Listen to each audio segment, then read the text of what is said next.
E aí, ali nos anos 2000, então ele entra num novo setor, né?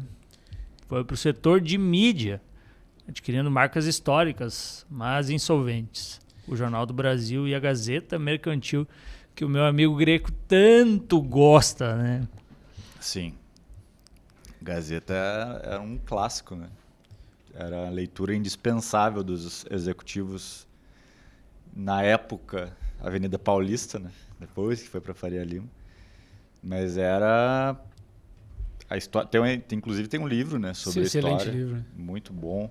Recomendo quem gosta de mídia, né, para entender, né? Mas na verdade a passagem do Tanuri por esse setor foi desastrosa, né? Tanto é que em determinado momento ele na entrevista dele ele fala que quando ele resolve estopar, né, e joga a toalha, ele fala, cara, é melhor um fim horroroso do que um horror sem fim.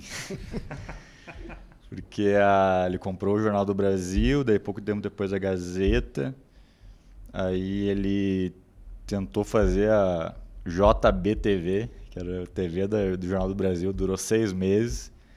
Ele comprou a licença da Forbes em 2007, também não deu certo. Nada deu certo. Aí na Gazeta Mercantil ele tomou mais de 4 mil processos. E aí foi um desastre, né? E aí, numa matéria da Isto é Dinheiro antiga, a repórter falava que no escritório dele tinha objetivos de curto, médio e longo prazo na parede. E o de longo prazo era construir um grupo de mídia, um dos maiores do Brasil. Então ele queria muito criar esse conglomerado de mídia, só que na prática acabou não dando certo, né? E aí ele deixa o setor, fala que nunca mais quer investir. Pegou trauma, né? É bem complicada essa história. Eu acho que até uma das coisas que deixa mais interessante essa trajetória do Tanuri é que ele não ganhou em todas. Assim, ele perdeu também algumas batalhas. E até nessa questão específica do Jornal do Brasil e da Gazeta, já indo para o lado opinativo aqui, eu acho que pode ter sido também um pouco de, talvez, um ego ferido dele em relação à imprensa. Porque em toda essa fase que ele veio ali do final da década de 90 até o início ali dos anos 2000, ele apanhou muito da imprensa. Ele apanhou bastante, seja por conta da questão dos estaleiros, seja por conta da relação dele com a ministra da Economia do governo Collor, a Zélia Cardoso de Mello. E até uma curiosidade bem interessante, um dos momentos assim mais polêmicos do governo Collor, para além das crises econômicas, foi justamente o relacionamento entre a Zélia e o Bernardo, que era o ministro da Justiça. Inclusive, ele deixou de ser ministro justamente quando descobriram Bernardo Cabral. E quando descobriram esse romance dele com a Zélia.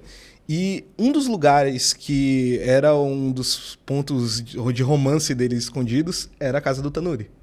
Eles tinham uma relação bem próxima ali, de amizade.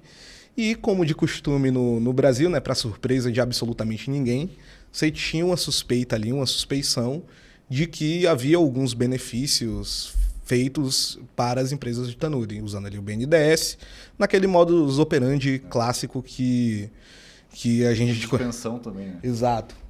Que a gente conhece também. E para vocês verem como a amizade entre o Tanuri e a Zélia era tão grande, anos depois, se não me engano, 5 ou 6 anos depois, quando a Zélia ela se casou com o Chico Anísio, um humorista, o casamento foi na própria casa do Tanuri. O casamento foi lá, assim, teve uma cobertura, revista Caras, negócio assim, casamento bem grande, tem a foto deles lá. Sim. Embora ele seja bem discreto, ele tem uma vida pessoal interessante, né? Ele era muito amigo do Chico Anísio, amigo pessoal da Zélia. Ele tinha apartamento na Park Avenue, em Nova York. Ele era vizinho do Braguinha, em Angra. Ou seja, vivia a vida. Muito bem conectado. E no final, assim como tudo no capitalismo brasileiro, toda a gente vê que tá no fundo tá tudo juntinho, todo mundo tá ali. É um cara bem conectado, né? Aquela teoria dos 7 apertos de mão, na verdade, aqui no Brasil, são acho que 3 ou 2 no máximo. Isso é verdade.